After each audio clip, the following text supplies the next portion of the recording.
Hello my sweet caramel, welcome back to my channel. जैसे कि हमने माय म्यूट हस्बैंड के लास्ट पार्ट में देखा था, जेके डिनर करने के लिए डाइनिंग टेबल पे बैठ जाते हैं और ते उनकी साइड में खड़े रहते हैं। सो फ्रेंड, अब हम आगे की स्टोरी देखते हैं। जेके साइलेंटली अपने फूड को ले रहे थे, डिनर को कर रहे थे, और जब वो अपनी साइड आई से देखते हैं कि ते साइड में ही खड़े हुए हैं, पर वो बहुत ज़्यादा स्लीपी फील कर रहे हैं और बहुत ज़्यादा थके हुए हैं। जेके उन्हें इग्नोर करते हैं और वो बस अपने फूड को लेने लगते हैं। फिर वो ते की तरफ जब अपनी साइड आइज से देखते हैं कि ते इतने ज़्यादा थके हुए क्यों हैं, और वो फिर सोचते हैं कि वो ते से एक बार पूछे कि उन्होंने फूड लिया। जेके अपने कोल्ड वॉइस में ते से पूछते हैं कि क्या तुमने डिनर कर लिया।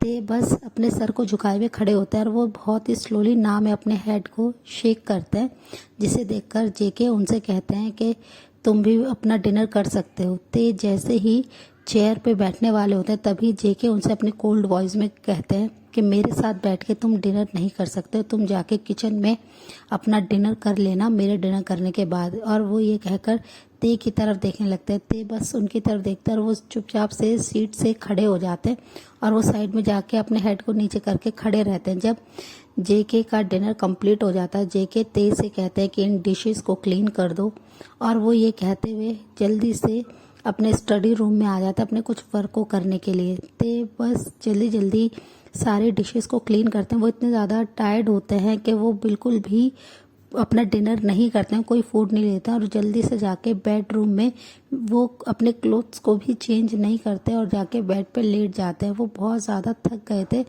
और उनकी हेल्थ भी ठीक नहीं थी। वो बस अपनी आइज़ को क्लोज करके कुछ ही देर में सो जाते हैं। ऑलमोस्ट हाफ एन आवर के बाद जब जेके अपने स्टडी रूम से बाहर आते हैं, तो वो अपने पूरे मेंशन को खाली देखते हैं, तो वो अपने रूम में आ जाते हैं और वो डोर को जैसे ही ओपन करते हैं, वो देखते हैं कि ते अपने उन्हीं क्लोथ्स में हैं और वो बेड पे लेटे हुए बहुत ही पीसफुली सो रहे हैं। जेके ये देखकर उनकी तरफ स्मक करते हैं और उनकी तरफ बढ़ने लगते हैं। वो ते के फेस को देखते हैं, जो कि बहुत ज़्यादा थके होने की वजह से वो सो रहे हैं। जेके डिसाइड करते हैं कि आज वो ते को हर्ट नहीं करेंगे, उन्हें पनिश नहीं करेंगे। ऐसे ही उनके डेज चल रहे होते हैं। उस दिन के बाद से जेके ने ते को ज़्यादा परेशान तो नहीं किया था, पर वो ते से अपना सारा वर्क करवाते थे, जिससे ते बहुत ज़्यादा थक जाते थे। और एवरी नाइट वो उनके साथ इंटीमेट ज़रूर होते थे, जिससे ते को बहुत ज़्यादा अपनी बॉडी में पेन रहता था। वो बहुत ज़्यादा वीक फील करते थे। अब ते को उनके पास रहते हुए 3 मंथ हो चुके थे। अब जिमिन 6 मंथ प्रेग्नेंट था और वो ते का जितना हो सके उतना ध्यान रखते थे। ते और जिमिन बहुत ही ज़्यादा क्लोज आ गए थे।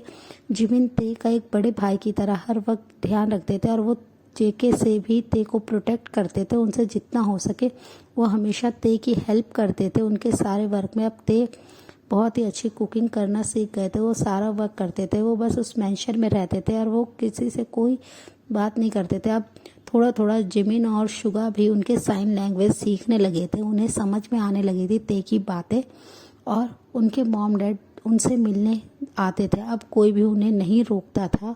ते अपने मॉम डैड से मिलने के बाद बहुत ज़्यादा हैप्पी हो जाते थे। वो बहुत पूरे दिन खुश रहते थे। उन्हें इतना ज़्यादा खुश देखकर जिमिन और शुगा को थोड़ा बहुत तो अच्छा लगता था कि फाइनली ते यहाँ पे अब ठीक है, एडजस्ट हो रहा है, वो खुश है, वो सबके साथ अब घुलने मिलने लगे हैं। वो पहले की तरह जेके से इतना नहीं डरते हैं। जेके भी अब उन्हें ज़्यादा हर्ट नहीं करते, उन्हें ज़्यादा रूड और पेनफुल बातें नहीं करते हैं, जिससे ते अब धीरे धीरे अब हील हो रहे थे। वो ज़्यादा जेके पे ध्यान नहीं देते थे। वो जितना हो सके बस उनके वर्क को जल्दी से कंप्लीट करके रखते थे, ताकि जेके को उन पर गुस्सा ना आए। वो एक भी चांस नहीं देना चाहते थे जेके को अपने ऊपर गुस्सा करने का। और जेके ने भी उन्हें स्ट्रिक्टली वार्न कर रखा था कि वो सब कुछ कर सकते, बस इस मेंशन से बाहर नहीं जा सकते, उनके कोई भी रूल को ब्रेक नहीं कर सकते हैं। नहीं तो अगर उन्होंने रूल को ब्रेक करा तो वो उन्हें हार्डली पनिश करेंगे, जिसकी वजह से ते इतना डर गए थे कि वो हर वक्त उन रूल्स को बहुत ही स्ट्रिक्टली फॉलो करते थे।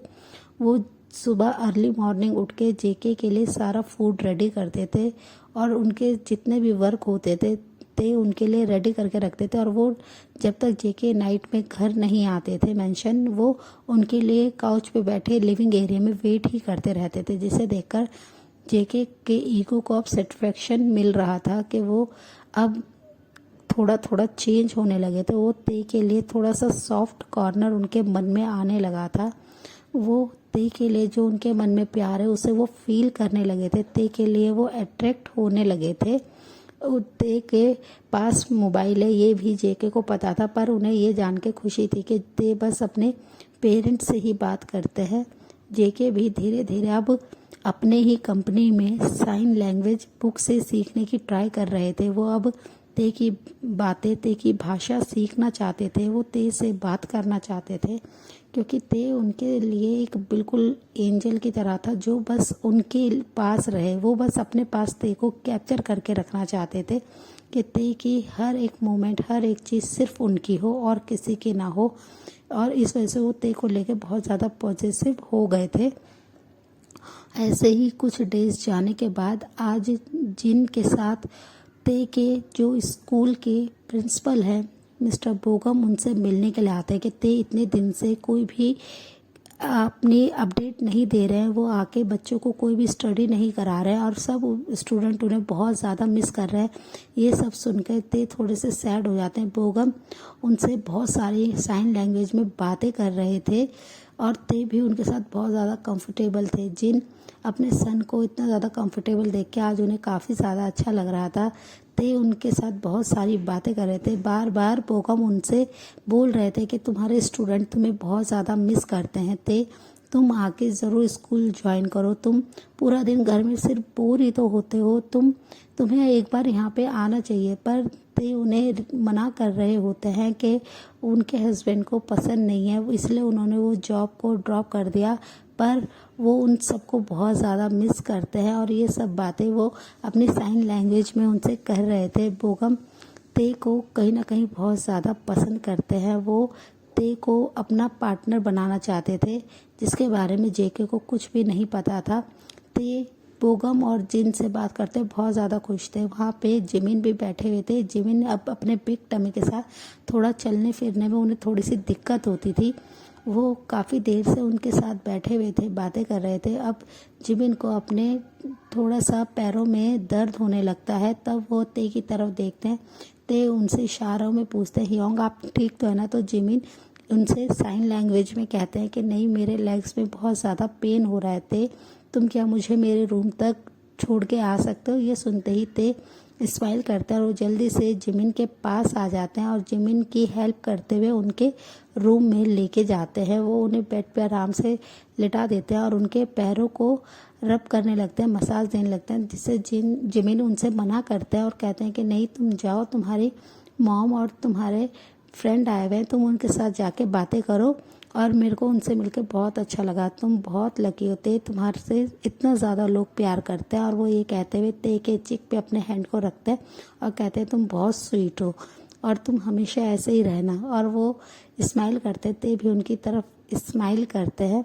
फिर वो उन्हें रूम से बाहर जाने के लिए कहते हैं।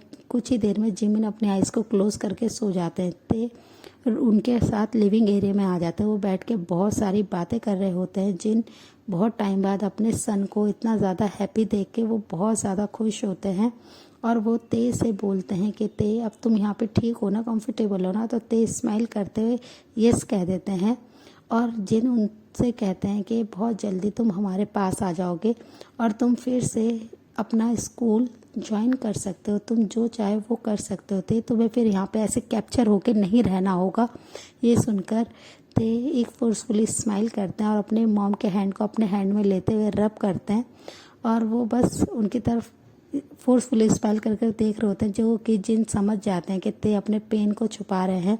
फिर बोगम उनसे बातें करने लगते हैं। ते को वो बहुत ज़्यादा कंफर्ट फील कराते हैं। ते बहुत ज़्यादा खिलखिला के हंस रहे होते हैं। वो जब से यहाँ आए हैं वो पहली बार इतना ज़्यादा खुश थे। वो बहुत ज़्यादा बातें कर रहे थे और वो बहुत सारे बच्चों के बारे में, अपने स्कूल के बारे में, हर चीज़ के बारे में बातें कर रहे थे। बोगम उन्हें बहुत ही ज़्यादा अच्छे से कंफर्ट कर रहे थे, उनके साथ अच्छे से टाइम स्पेंड कर रहे थे, जिसकी वजह से ते के फेस पे से एक सेकंड के लिए भी स्माइल ड्रॉप नहीं हो रही थी। ऑलमोस्ट उन लोगों को आए हुए अब 2 आवर्स हो गए थे। ते बहुत ज़्यादा खुश थे। तभी लंच में जेके सडनली मेंशन में आ जाते हैं। अपने सामने वो ते को इतना ज़्यादा हंसते हुए देख रहे होते हैं। जेके बस अपने ही जगह पे खड़े होते हैं और वो उन लोग की तरफ ही घूर रहे होते हैं। वो अपनी एक इम्पॉर्टेंट फाइल को लेने आए थे। वो जैसे ही स्टडी रूम के पास जाते हैं वो उनकी आवाज़ सुन के कुछ ही देर के लिए कंफ्यूज होते हैं कि ते इतना ज़्यादा क्यों खुश थे। वो ते की स्माइल देख रहे थे और बार बार उस अदर पर्सन को देख रहे थे कि इसे वो उन्होंने फर्स्ट टाइम देखा है। जेके कुछ नहीं कहते हैं, बस वो ते के बारे में ही सोच रहे थे और वो सोचते हुए गुस्से में उनके पास जाते हैं और वो ते के सामने जाकर खड़े हो जाते हैं। ते उन्हें अपने सामने देखते एकदम उनकी स्माइल ड्रॉप हो जाती है और तभी जिन उन्हें बात करने लगते हैं और वो जेके का इंट्रोडक्शन बोगम से करा देते हैं। बोगम के बारे में जानकर जेके को थोड़ा सा बुरा लगता है और वो अपनी एक आईब्रो को रेज करते हुए बस उन्हें घूरते वहाँ से चले जाते हैं। वो अपनी कंपनी में आ जाते हैं पर उनका बिल्कुल भी मन नहीं हो रहा होता है। वो अपनी कंपनी में कोई भी वर्क को नहीं कर पा रहे होते हैं। वो गुस्से में खड़े होते हैं और वहाँ से वो एक बार में आ जाते हैं। वो बार में आकर कंटिन्यूसली बस ड्रिंक ही कर रहे थे और बार बार उनकी आंखों के सामने ते का वो स्माइलिंग फेस आ रहा था कि ते कितना ज़्यादा स्माइल कर रहे थे, वो कितने ज़्यादा खुश थे, वो कितने कंफर्टेबल थे उस इंसान के साथ। और वो कौन है जो उनके ते को इतना ज़्यादा हैप्पी रख रहा है। ते उनके साथ होते हैं तो कभी स्माइल नहीं करते और ते की ये प्रीशियस स्माइल सिर्फ उनके लिए होनी चाहिए। वो किसी और के साथ कैसे स्माइल कर सकते हैं। और वो ये सोचते हुए बहुत ज़्यादा ड्रिंक कर रहे थे। उनके आंखों के सामने बस ते का स्माइलिंग फेस ही आ रहा था और वो बार बार बस ते के बारे में सोच रहे थे। वो बहुत ज़्यादा ड्रिंक कर रहे थे। उन्हें ड्रिंक करते बहुत देर हो गई थी। वो बिल्कुल भी अब अपने कंडीशन में नहीं थे कि वो अपने आइज़ को भी ठीक से ओपन कर पाए। उनकी ज़्यादा नशा करने की वजह से वो बहुत ज़्यादा अब टायर्ड फील कर रहे थे। उन्हें बहुत ज़्यादा अब हॉट फील हो रहा था, उन्हें गर्मी लग रही थी। वो ऑलमोस्ट सेंसलेस होने की कंडीशन पे आ गए थे पर उन्हें बार बार सिर्फ ते ही दिखाई दे रहे थे। तभी ऑलमोस्ट 9 o'clock बार का मैनेजर उनके पॉकेट से फ़ोन को निकालता है और उनके मैनेजर को फ़ोन करता है। जेहोप फ़ोन को पिक करते ही वो मैनेजर उन्हें वहाँ के लोकेशन बता देते हैं। जेहोप जैसे ही बार में आते हैं वो जेके को इतना ज़्यादा ड्रंकन कंडीशन में देखते हैं, वो बहुत ज़्यादा हैरान होते हैं। वो उन्हें लेके उनके घर जाने लगते हैं और वो बहुत ज़्यादा परेशान होते हैं। जेके बहुत ज़्यादा भी इस समय गुस्से में भी थे और वो बहुत ज़्यादा नशे में भी थे। वो बस बार बार अपनी विस्परिंग टोन में ते का ही नाम ले रहे थे, जिसे सुनकर जेहोप भी थोड़े से कंफ्यूज होते हैं। फिर वो जैसे ही उन्हें मेंशन में लाते हैं सब लोग उन्हें ऐसे देख के बहुत ज़्यादा डर जाते हैं। जेके के पास शुगा तुरंत ही आते हैं और कुछ सर्वेंट आते हैं। ते बस दूर से खड़े होकर ये सारी चीज़ें देख रहे थे। वो डर रहे थे जेके के पास जाते हुए। जेके बहुत ज़्यादा नशे की हालत में थे। तभी कुछ सर्वेंट और शुगा उन्हें उनके बेडरूम में छोड़ के आते हैं। सो फ्रेंड, इस पार्ट को हम यहीं एंड करते हैं। मिलते हैं आपसे नेक्स्ट पार्ट में। तब तक आप मेरी वीडियो को लाइक शेयर कीजिए और मेरे चैनल को सब्सक्राइब कीजिए। Bye bye, take care.